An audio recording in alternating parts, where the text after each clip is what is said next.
오늘 말씀의 제목은 마음에 계셔야 할 분은 누구입니까? 마음에 계셔야 할 분은 누구입니까? 입니다. 이와 같은 제목으로 하나님의 말씀을 전할 때 하나님께서 우리에게 주시는 은혜가 있으시기를 바랍니다.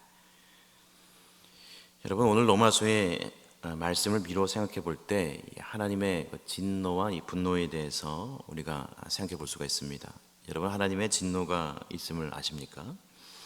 여러분, 우리가 무엇으로부터 구원을 받았다고 할 수 있을까요? 오늘 본문을 미루어 생각해 볼 때 하나님의 그러한 진노로부터 우리가 구원을 받았음을 기억해야 합니다.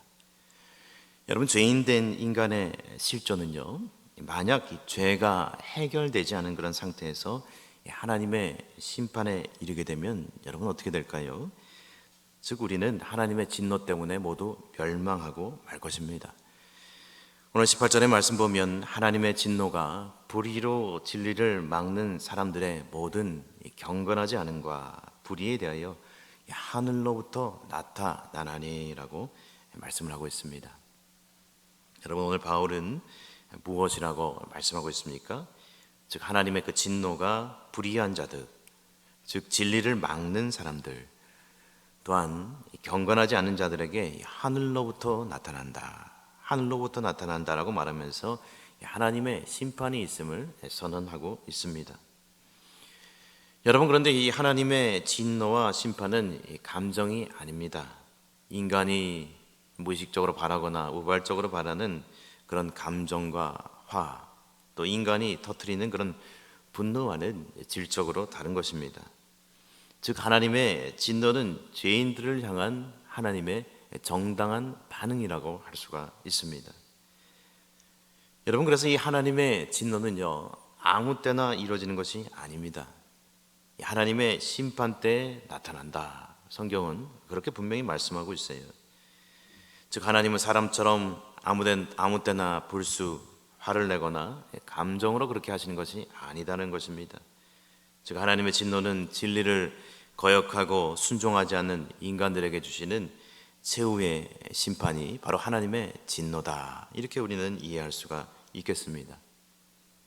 여러분, 성경을 미루어 생각해 볼 때 하나님께서는 이미 인간에게 많은 기회를 주셨고 지금도 기회를 주신다는 것이죠. 오늘 19절 이하는 그 이유를 이렇게 말씀하고 있습니다. 이는 하나님을 알만한 것이 그들 속에 보임이라 하나님께서 이를 그들에게 보이셨느니라 라고 말씀을 하고 있습니다. 즉 사람은 이 하나님의 이 창조를 보면 하나님에 대한 것을 미루어 알 수 있다는 것입니다. 하나님에 대해 알 수 있는 지식이 인간에게 있다는 것입니다. 오늘 20절 말씀 보니 장세로부터 그의 보이지 아니하는 것들, 곧 그의 영원하신 능력과 신성이 그가 만드신 만물에 분명히 보여 알려졌나니 그러므로 그들이 핑계하지 못할지니라 라고 말씀합니다. 즉 하나님의 보이지 않는 것들, 즉 영원하신 능력들이 창조하신 만물에 깃들여서 이미 보여지고 있다는 것이죠. 그러므로 죄인들이 어떻습니까? 오늘 말씀 보니 더 이상 핑계를 댈 수 없다. 오늘 성경은 이렇게 말합니다. 즉 하나님께서 진노하실 때 사람들의 불의와 경건하지 않음으로 인해 심판한다고 앞서서 말씀을 드렸는데, 이것은 하나님과 인간의 잘못된 그런 관계, 죄로 인해서 그런 어긋난 관계를 말해주고 있습니다. 오늘 21절 말씀입니다. 하나님을 알되 하나님을 영화롭게도 아니하며 감사하지도 아니하고 오히려 그 생각이 허망하여지며 미련한 마음이 어두워졌나니 라고 말씀을 하고 있습니다. 죄인들은 어떻습니까? 하나님을 안다는 거예요. 하나님을 알면서도 어떻게 합니까? 영원롭게 하지도 않는다는 거예요. 감사하지도 않는다는 것입니다. 예배하지도 않는다는 것입니다. 하나님을 찾지도 않는다는 것입니다. 즉 문제는 하나님께서 여러 가지 방법으로 자신을 계시하여 주셨지만은 그들이 순종하지 않았다는 거예요. 예배하지 않았다는 거예요. 여러분, 창조자 하나님께서 오늘 말씀을 보면은 이 자연을 통해서 자신을 계시하셨습니다. 우리는 많은 예술 작가의 그런 작품을 접하고 살죠. 미술도 있고 음악도 있고 여러 장르가 있는데 특별히 어떤 화가의 그런 작품을 보십시오. 예를 들어서 이 고호라는 사람의 그런 빈센트 반 고흐의 그 작품을 보시면 농부들의 일하는 그 목가적인 모습을 그리기도 하고, 뭐 고구마나 감자를 캐먹는 사람들의 그런 그림을 그리기도 하고, 또 대낮에 환히 빛나는 그 태양을 그린 그런 그림도 있고, 또 밤하늘에 빛나는 그 별이 빛나는 밤이라는 그런 또 작품도 있고, 또 카페에서 사람들이 도란도란 모여서 음식을 먹고 이렇게 있는 그런 작품을 그리기도 했어요. 여러 그런 작품이 있는데 그 작품을 보면은 우리는 그 화가의 그 정수를 알 수 있다는 거예요. 그 화가의 그 영혼을 알 수가 있어요. 즉 비유컨대 이 세상 만물은 창조주 하나님의 예술 작품인데 그것을 감당하면 아, 신이 계시구나, 이 창조주 하나님이 계시다는 것을 미로 알 수 있는데 하나님은 사람들은 그럼에도 불구하고 하나님을 거스른다는 것입니다. 그 안에는 무엇이 있습니까? 사실 죄악의 뿌리가 있다는 것입니다. 여러분, 죄가 있으면 창조주 하나님의 그 작품을 보고도 부인하는 것입니다. 이 창조주 하나님의 모습을 보지 못하는 것입니다. 죄가 그들의 눈을 가려버렸고 또한 귀를 막아버린 것입니다. 그러므로 하나님을 인정하지도 않고 감사하지도 않고 영광을 돌리지도 않는 그런 허망한 영혼들이 되었다는 것입니다. 22절과 23절의 말씀 보니 스스로 지혜 있다 하나 어리석게 되어 썩어지지 아니하는 하나님의 영광을 썩어질 사람과 새와 짐승과 기어다니는 동물 모양의 우상으로 바꾸었느니라 라고 말씀하고 있어요. 즉 죄인된 인간은 스스로 지혜 있다 생각을 하죠. 그러면서 이 썩지 아니하는, 즉 영원한 하나님의 영광을 뒤로 합니다. 그리고 무엇을 섬깁니까? 우상을 섬기기 시작한다. 오늘 성경은 말씀하고 있어요. 여러분, 그런데 우상은 가지가지 모양을 가지고 있죠. 어떤 우상은 사람의 모양을 가지고 있습니다. 사람이 우상이 되기도 합니다. 또는 새와 짐승들, 여러 동물들의 그런 우상의 모습도 있고, 또 산, 돌멩이를 보고도 그것을 우상으로 섬기는 것이 인간의 가련한 모습입니다. 여러분, 우상 숭배자들의 특징은 무엇입니까? 그들의 내면을 보면 하나님 섬기기를 싫어한다는 거예요. 하나님을 섬기면 어떻게 됩니까? 하나님 시키는 대로 해야 돼요. 순종해야 돼요. 그리고 하나님께 헌신해야 되는데 우상을 섬기면 편안합니다. 내가 우상이 될 수도 있습니다. 사람이 우상이 될 수도 있습니다. 또 말 못하는 그 우상이 그런 물질이 될 수도 있고, 또 한편은 돌멩이가 될 수도 있고, 또 나무가 될 수도 있기 때문에 한편으로는 나의 마음대로 할 수가 있는 거예요. 나의 욕심과 나의 자아를 제멋대로 그 우상에 투사해서 이것 주십시오 저것 주십시오 하고 부릴 수 있는 거예요. 바로 그것이 우상의 한계요 맹점입니다. 이 결과적으로 우상을 숭배하는 인간은요, 자기 임의대로 멋대로 사는 인간이 바로 우상 숭배하는 사람들의 모습인 것입니다. 여러분, 우상에 굴복하는 그런 사람들 봤습니까? 아닙니다. 우상은 사실 사람의 욕심의 투사물이라고도 할 수가 있습니다. 24절 말씀 보면 그러므로 하나님께서 그들의 마음의 정욕대로 더러움에 내버려 두사 그들의 몸을 서로 욕되게 하셨으니라고 말씀합니다. 하나님께서는 이 우상 숭배를 막지 않고 어떻게 해요? 그대로 내버려 두신다라고 말씀하고 있는 거예요. 여러분, 그대로 내버려 두면 편한 것 같지만 이것이 더 무서운 심판인 것입니다. 더 무서운 형벌인 것입니다. 그들이 마음의 정욕대로 행하도록 이 더러움에 그냥 내버려 두신다는 것입니다. 여기 내버려 두사에 파라디논이라는 이 단어가 쓰였는데 이것은 넘겨주다, 그런 뜻이 있어요. 그 말씀이, 그 단어가 24절과 26절과 28절에 이 동사가 세 번이나 쓰였거든요. 즉 24절에는 더러움에, 그리고 26절에는 부끄러운 욕심에, 그리고 28절에는 상실한 마음대로 내어 버려두셨다라고 말씀을 하고 있습니다. 여러분, 성경에 보면 이처럼 내어 버려둔다라는 표현이 다양한 그런 쓰임새가 있습니다. 용례가 있습니다. 레위기 26장 25절을 예를 들어보니 내가 칼을 너희에게로 가져다가 언약을 어긴 원수를 갚을 것이며 너희가 성읍에 모일지라도 너희 중에 연병을 보내고 너희를 대적의 손에 넘길 것이며, 넘긴다는 거예요. 내어준다는 거예요. 그런 뜻이 레위기 말씀에도 있는데, 여러분, 성경에는 이처럼 이 우상 숭배를 하는 이스라엘 민족을 향해서 하나님께서 어떻게 해요? 내버려 두신 적이 있어요. 그 죄악이 극치에 이르니까 경고하다가 이제 그냥 내버려 두신 적이 많이 있습니다. 여러분은 그러므로 우리는 어떻게 해야 합니까? 하나님이 우리를 포기하기 전에 돌아가야 합니다. 너는 안 되겠다, 내버려 두시기 전에 깨닫고 우상을 버리고 하나님께로 돌아가야 합니다. 할렐루야.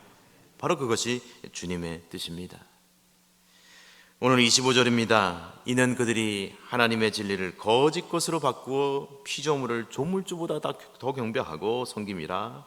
주는 곧 영원히 찬송하실 이시로다. 아멘이라고 말씀하고 있습니다. 여러분, 이처럼 하나님께서 그들을 정욕에 버려두신 이유는 하나님의 진리를 이들이 어떻게 해요? 이 거짓 것으로 바꾸었기 때문입니다. 여러분, 피조물을 창조주보다 더 경배하고 섬기는 것은 너무나 치명적인 죄인 것입니다. 하나님께서는 그래서 우상 숭배를 싫어하세요. 십계명에 보면 우리들도 하나님을 섬기지 않고 우상을 섬긴다면 하나님께서 우리에게도 똑같은 징벌을 내리실 것입니다. 여러분, 하나님이 안 계신다고요? 내가 이렇게 죄짓고 또 잘못하고 살아도 아무 문제 없으니까 하나님이 안 계신 것 같습니다. 여러분, 아닙니다. 하나님께서 그 사람이 정욕대로 살도록 상실한 마음 그대로 놔두신 것입니다. 오늘 로마서 보면 인간의 죄성에 대해서 그렇게 한탄하며 말하고 있는 거예요. 여러분, 그러므로 우상 숭배는 하나님이 계셔야 할 자리에 다른 것이 들어선 것이 우상 숭배입니다. 단순히 부적을 붙이거나 또 다른 신에게 절을 하는 그 정도가 아닙니다. 이처럼 우상은 교묘하게 오늘날 우리들의 현대인의 삶에 들어와 있습니다. 돈과 물질이 우상이 되기도 하고 또 신앙을 가졌어도 하나님보다 물질이 우선이고 숭배하는 이들이 있을 수가 있습니다. 또한 성공해야 한다는 그런 강박관념이 우리를 억누르게 됩니다. 그것도 우상이 될 수가 있습니다. 또한 우리도 모르게 자녀가 우리의 우상이 되기도 합니다. 이 자녀를 자신의 꿈을 이루기 위한 그런 대체물로 우리는 여기는 경우가 많이 있습니다. 그런 경우에 자녀도 우상이 되고요. 또한 명예도 우상이 될 수가 있고요. 모두 다 하나님의 나의 삶 속에 왕 되심과 주인 되심을 인정하지 않는 일인데 이러한 일들은 오늘날 교묘하게 우리에게 들어와서 우상 숭배가 될 수 있다는 것입니다. 그러므로 하나님을 하나님 되게 하고요, 우리가 우리의 삶 가운데 그분의 주권을 인정할 때 우리는 우상 숭배를 극복할 수 있습니다. 즉 하나님의 주권을 인정할 수 있습니다. 하나님의 로드십을 인정할 수 있습니다. 즉 우상 숭배의 문제는 나의 삶 가운데 하나님의 주권을 인정하느냐 인정하지 않느냐의 문제인 것입니다. 사랑하는 여러분, 오늘날 내가 나의 삶의 주인입니까? 아니면 하나님이 내 인생의 주인이십니까? 오늘 성경은 이것을 말씀하고 있는 거예요. 여러분, 사람은 피조물입니다. 창조물입니다. 피조물은 마땅히 창조주를 경배해야 합니다. 창조주 하나님의 주권을 인정해야 합니다. 사람, 즉 피조물은요, 내 마음대로 내 인생을 컨트롤할 수 있는 독립적인 존재가 아닌 것입니다. 물론 자유의지를 주셨지만은 그러나 사람은 완전히 독립된 존재가 아니에요. 여러분, 피조물은 누군가에게 속해 있어야 합니다. 피조물은 소속이 있습니다. 우리의 소속이 어디입니까? 우리의 소속은 하나님께 있는 것을 기억하시길 바랍니다. 여러분, 피조물은요 마땅히 하나님 아래에 위치해야 합니다. 여러분, 어디 가서도 우리가 자리를 잘 알고 앉아야 되잖아요. 자리를 잘 우리가 기억해야 돼요. 자기 위치를 알아야 합니다. 이것을 아담과 하와가 어겼을 때 죄가 사람 가운데 밀려 들어왔습니다. 창세기 3장은 그래서 인간의 타락을 말하고 있습니다. 오늘 26절 이하에 보면 그야말로 오늘날에도 예민하고 거북한 주제인 동성애의 문제를 또한 다루고 있습니다. 26절의 이하의 말씀 보니 이 때문에 하나님께서 그들을 부끄러운 욕심에 내버려 두셨으니 곧 그들의 여자들도 순리대로 쓸 것을 바꾸어 영리로 쓰며 그와 같이 남자들도 순리대로 여자 쓰기를 버리고 서로 향하여 음욕이 부릴 듯하며 남자가 남자와 더불어 부끄러운 일을 행하여 그들의 그릇 때문에 상당한 보응을 그들 자신이 받았느니라 라고 말씀하고 있습니다. 여러분, 이 동생 역시 오늘날의 일이 아니죠. 옛날에도 있었습니다. 바로 인간 타락의 극치를 보여줍니다.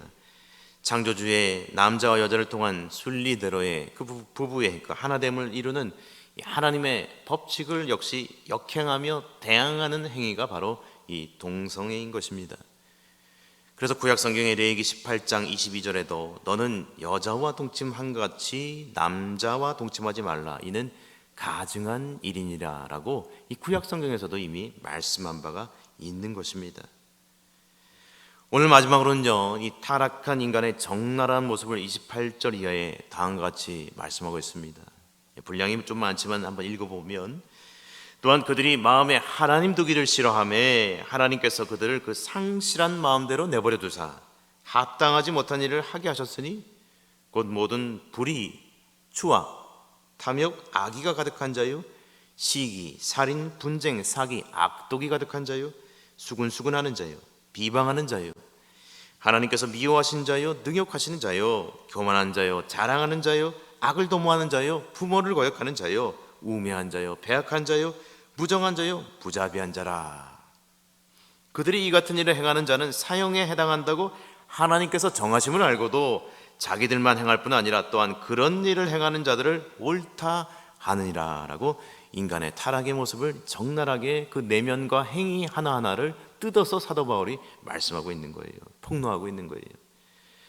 여러분 28절에 이런 죄인들의 이 완악한 마음을 단적으로 뭐라고 말씀하고 있습니까? 상실한 마음이다. 그렇죠? 즉 마음에 하나님 두기를 싫어하는 이들의 마음을 상실한 마음, 다른 말로 하면 부패한 그런 마음이라고 할 수 있겠죠. 상실한 마음이다. 오늘 로마서는 말씀합니다. 즉 갈뱅은 인간의 전적인 타락을 얘기하면서 이 로마서의 본문을 이렇게 말했어요. 첫째 29절에 불의, 추악, 탐욕, 악의는 인간의 내면을 말한다.